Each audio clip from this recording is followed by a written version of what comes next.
Hi, I'm Chad, and you're watching Squarebody Stuff.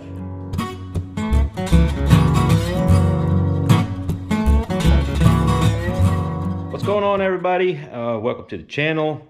We're going to be doing a little bit of work on old Squeaky here. If you watched our video on the dyno, during the dyno session, we had an issue with the ignition control box. It just quit working for some reason or another.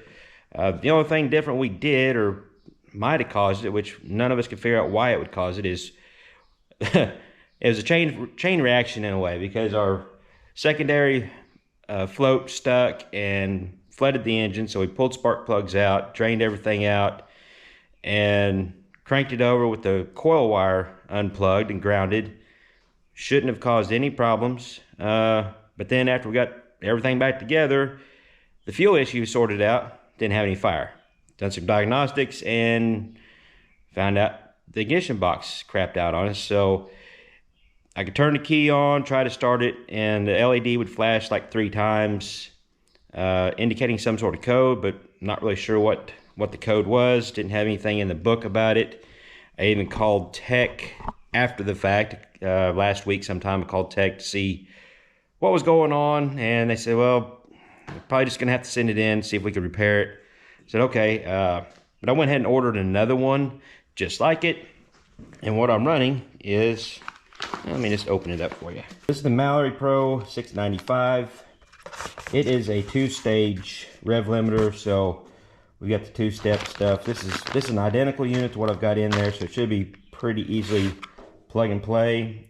Hopefully they can repair the other one, and then I'll have a backup.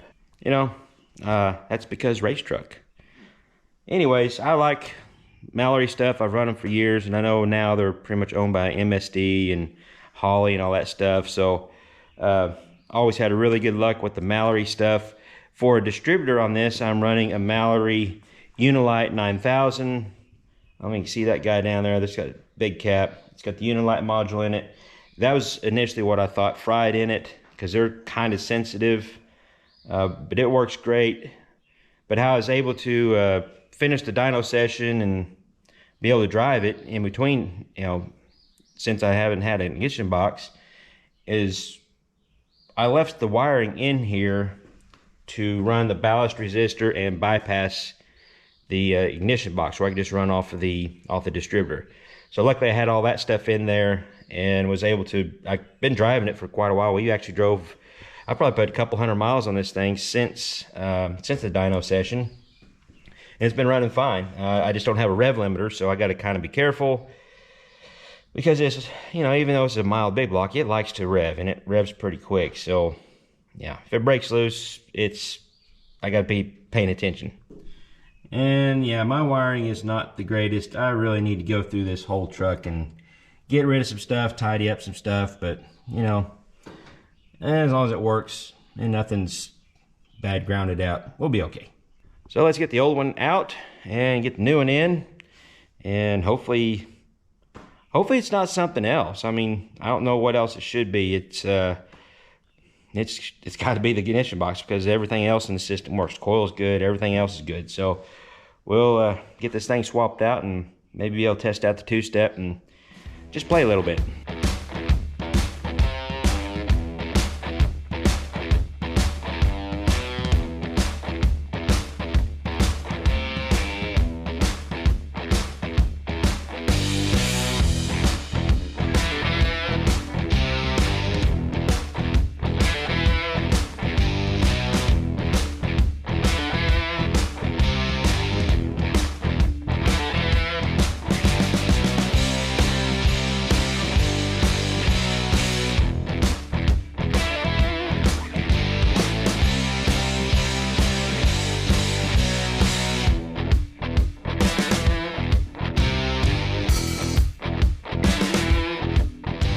Like I said earlier, I'm replacing the same unit, so it's going to be fairly plug and play. I've messed with it enough. I don't necessarily need the instructions, but these come with some really detailed instructions for pretty much any style of distributor ignition system you have. It also comes with, you know, about every little adapter, even a diode to put in there for, you know, certain applications. But I won't really need anything out of this right now. Even comes with a little screwdriver to adjust the rev limiter. And I'll show you that real quick too. But I'm just gonna go through and kind of make my new wires match my old wires and get it kind of tidied up, ready to install back into the glove box and run my wires through. Now to adjust your rev limiters, this side is for the two-step, which it is triggered by this blue wire. This blue wire goes over to the switch on the clutch that I modified. I've actually got a video, I think, of kind of how I did that. I don't remember how detailed I got in that video of actually installing the original box. But the blue wire goes over to that. Whenever this blue wire has 12 volts going to it, you're running off the two-step rev limiter, which you can adjust it either the hundreds or thousands to dial it in wherever you want. I'm gonna go ahead and I usually run it at around, I don't know, it's one of those things I haven't really got it dialed in where I really like to run it, but around 3,000 RPM is a good launch RPM. And as long as the clutch is pushed in, I'll be on the two-step. As soon as I release the clutch, it goes to the max rev limiter, which it adjusts the same way, just dials inside there. This is set at 6, which that's about where I run it. About 62 is where I run it if I'm going to be actually racing or at the drag strip. We all know I don't actually race anybody, I just play. But for playing around, just to be on the safe side, I set around 5,000 RPM. And, you know, you can pretty much hold the rev limiter at 5,000 RPM and never hurt this big block, as long as everything else is okay. We also need to make sure that we're on 8 cylinders. Okay, it's already on 8. So now this is ready. That's all adjusted, but these are digital. You don't have to plug in or pull chips out or pills, whatever you want to call them. It's all adjusted by a little dial. It's pretty cool. Well, I got everything installed. I still got to do some tidying up on the wires, but I didn't want to get too carried away just in case I need to redo something. But it's all hooked back up. I got the ignition box in the glove box, and everything's all hooked up underneath the hood. So let's jump in there and see what happens. Here we go. Hey, we got fire. It runs. Hey, how about that? I'll let it warm up a little bit before I start testing out the two-step and stuff.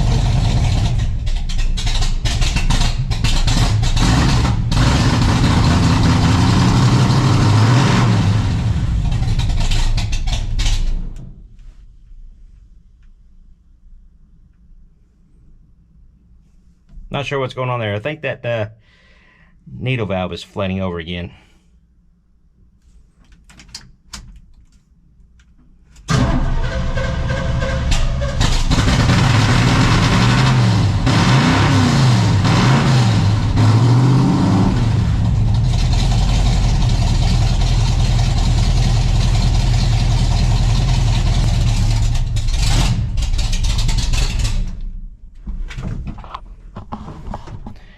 Alright, so that needle valve on secondary is apparently giving me problems again.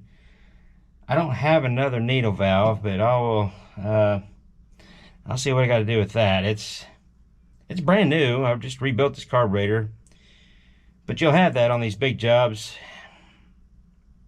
Yeah, kind of deja vu. This is how the last time that the last ignition box crapped out on me.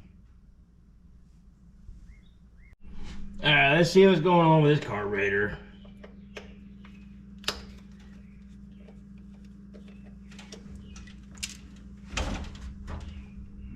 Well, that one don't seem to be flooding over. Maybe it's the primaries.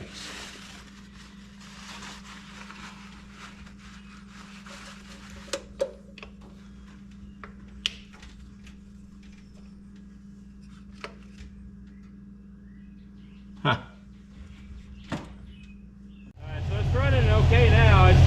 the secondary, just the primary. I'm gonna see if it'll do it again.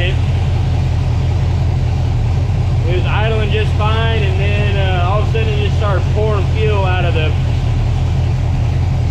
primary boosters. It may not do it again now that I've got it on camera. We'll wait a minute.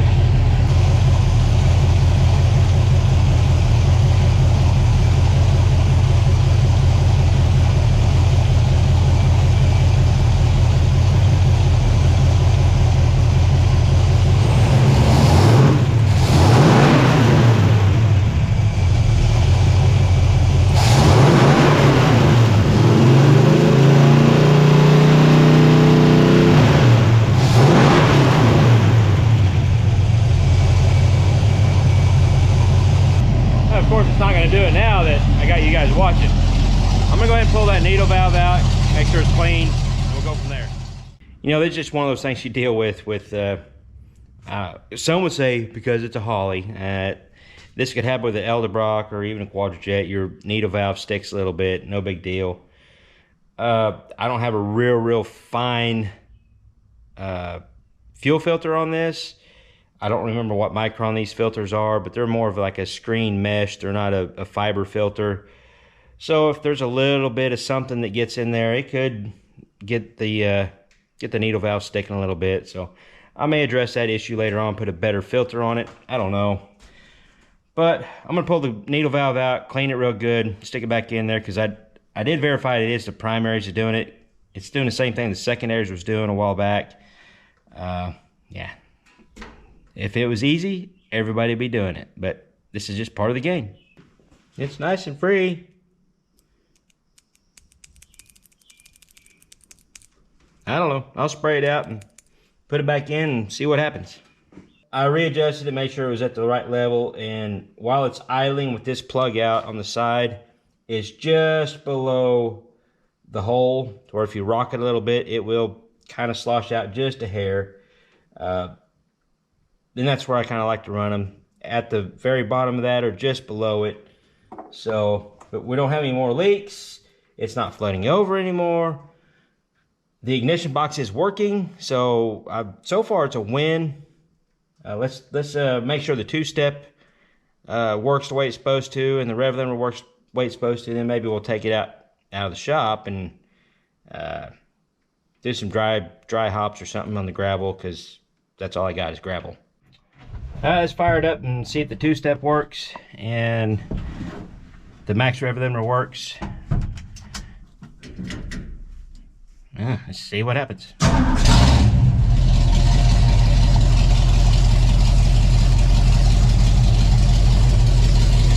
When I push the clutch in, it activates the switch to go to the two-step. It should stop at around 3,000 RPM.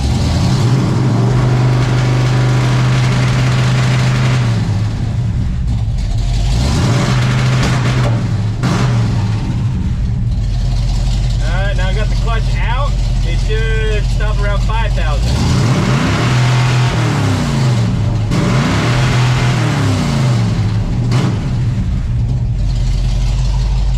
Seems to be working. I'll kind of show you what I've done with that switch on the clutch real quick. So this is the blue and the gray wire coming over from the ignition box. The gray wire is just a tack signal. It goes to the green wire up going to my tack. The blue wire goes to the clutch switch, which I can't get up in there and the camera. That's right there, that guy. And I had to modify it to get it in the range I wanted for the two-step to work properly. Like I said, I think I got a video of that. If I can remember, I'll try to put a link, up in the corner where you can see that, or just kind of go back and look. I think it was like the title was Squeaky Does the Two-Step, something like that. But I think my ignition box is working now, and I'm going to kind of button everything up. Yeah, I got a lot of wiring to do, so it's going to be a little bit, you don't need to see all that. I'm going to try to really tidy some of this stuff up, because it's a mess. But we'll be back, and maybe we'll play around with him out behind the shop in the dirt, make some noise, have some fun. Well, I messed around long enough and now it's raining, so no outside playtime. Yeah, Squeaky doesn't like the rain, and all it's going to do is spin and get mud everywhere, so I'm not going to even attempt it. But I did get the wiring cleaned up way better than what it was. It's still not perfect, but yeah, I took care of a lot of loose ends and wires going to nowhere. So I'll show you what I got here. It may not look like much of a change on the camera, but it's a little cleaner and everything still works, so that's a bonus. Well, let's fire this thing up and at least make a little noise. Well, hopefully we don't take out the shop.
I think I call it a win. Well, I hate that the rained on our parade, but I got the ignition box changed out. It's working the way it's supposed to. Yeah, I got some wiring cleared up. That's good. So improvements made. Now Squeaky's pretty well ready to go back to the track if I change tires out. I didn't really want to take it to the track and do any nitrous runs or anything without a rev limiter, because yeah, things go bad, it revs too high. I don't have enough what do you call it, reflexes to let out of it in time. So it's just a good safety thing. So yeah, we're gonna try to get to the track in the near future. Depends on my schedule. That's just always a big thing. We also need to get back on that thing, the 339 stroker. That's got to be top priority. But you know, it's springtime. I've got fertilizer I had to spread this week, and you know, everything else outside of the shop, and I've got a lot of work. You know, I've been putting in some hours at work, so just bear with me, folks. Trying to get as much stuff done as I can when I can get it done, and video it so you guys can see it. I guess that'll be it for this video. Until next time, y'all keep your square bodies rolling. We'll catch you later.